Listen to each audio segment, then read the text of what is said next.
bacaan dari Injil Lukas 8 ayat 22 sampai 25 tentang angin ribut yang diredakan. Pada suatu hari Yesus naik ke dalam perahu bersama-sama dengan muridnya dan dia berkata kepada mereka, "Marilah kita bertolak ke seberang danau." Lalu bertolaklah mereka dan ketika mereka sedang berlayar, Yesus tertidur. Sekonyong-konyong turunlah taupan ke danau sehingga perahu itu kemasukan air dan mereka berada dalam bahaya.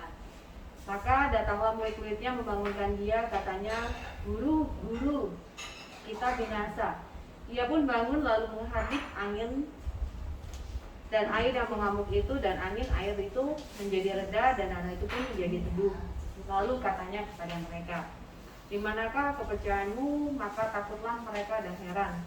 Lalu berkatalah seorang kepada yang lain, "Siapakah gerangan orang ini sehingga ia memberi perintah kepada angin dan air dan mereka taat kepadanya?" Demikianlah Injil Tuhan. Terpujilah Kristus.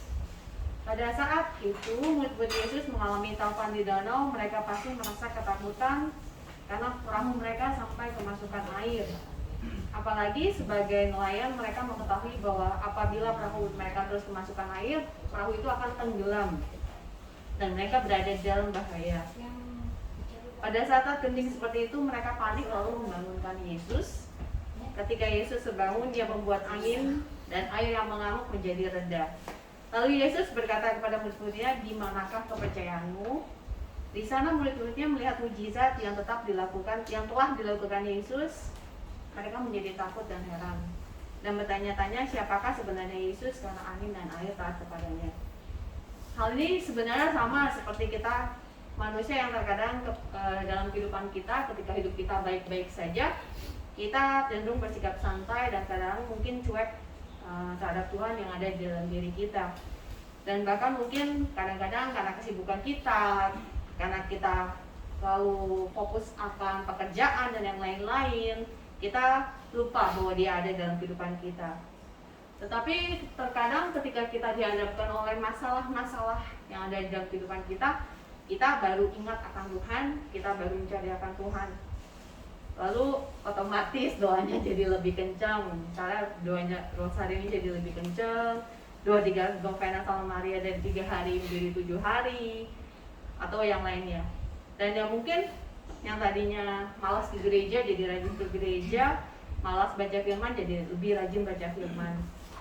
Hanya supaya Tuhan membantu menyelesaikan permasalahan kita. Tapi ketika sudah kita berusaha kencang, kita masalahnya bukan terselesaikan, malah jadi semakin bertambah banyak. Itu kita merasa terkadang kalau Tuhan tuh nggak dengerin doa kita menjadi kecewa dan marah sama Tuhan.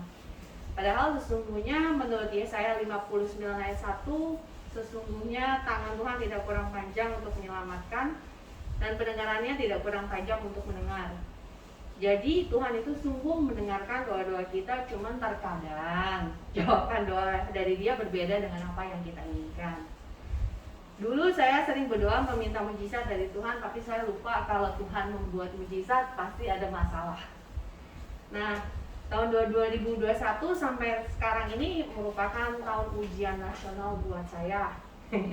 Mulai dari pandemi COVID yang pertama, di keluarga tuh ada 11 orang termasuk ART yang terkena COVID dan yang juga menyebabkan papa sama mama mertua saya meninggal.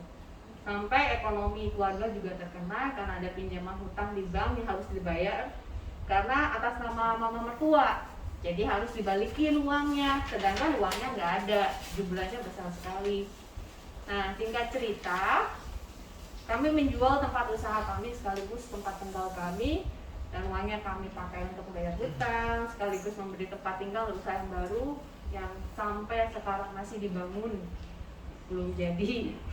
Dan sebenarnya hal ini merupakan jawaban dari doa-doa saya selama 15 tahun agar Tuhan membuat mujizat penyelesaian hutang di bank. Cuman caranya ya seperti itu, berbeda dengan apa yang saya pikirkan kan.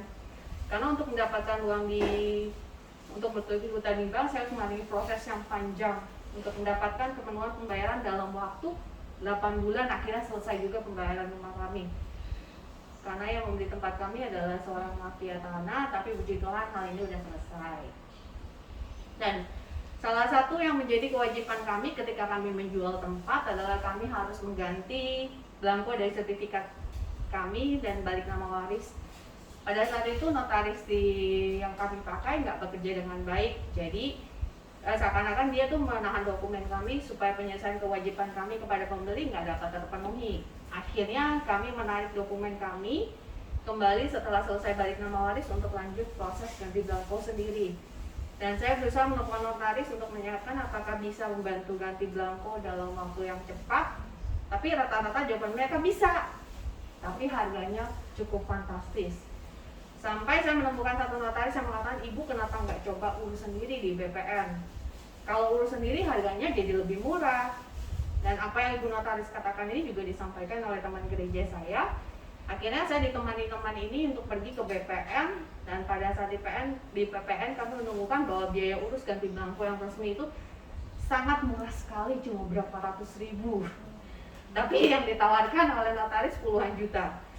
Terus setelah di sana kami bertemu salah seorang teman gereja kami, di mana kami nggak mengenal dia, tapi teman yang menyertai saya mengenal dia nih. Lalu teman saya ini menyapa bapak itu, dan ternyata bapak itu sedang mengurus sertifikatnya yang sudah jadi selama 2 tahun, tapi belum pernah diambil dan mau diambil hari itu.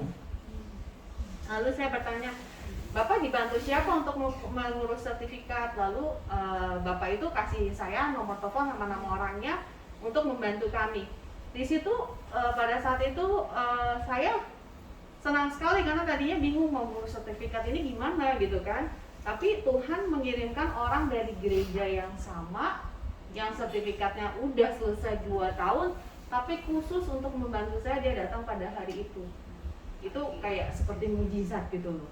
Kan orang itu udah selesai 2 tahun yang lalu, tapi datangnya pas di jam yang sama pas saya datang. Jadi saya dapat nomor telepon lah, dapat orang yang bisa membantu kami gitu kan. Nah,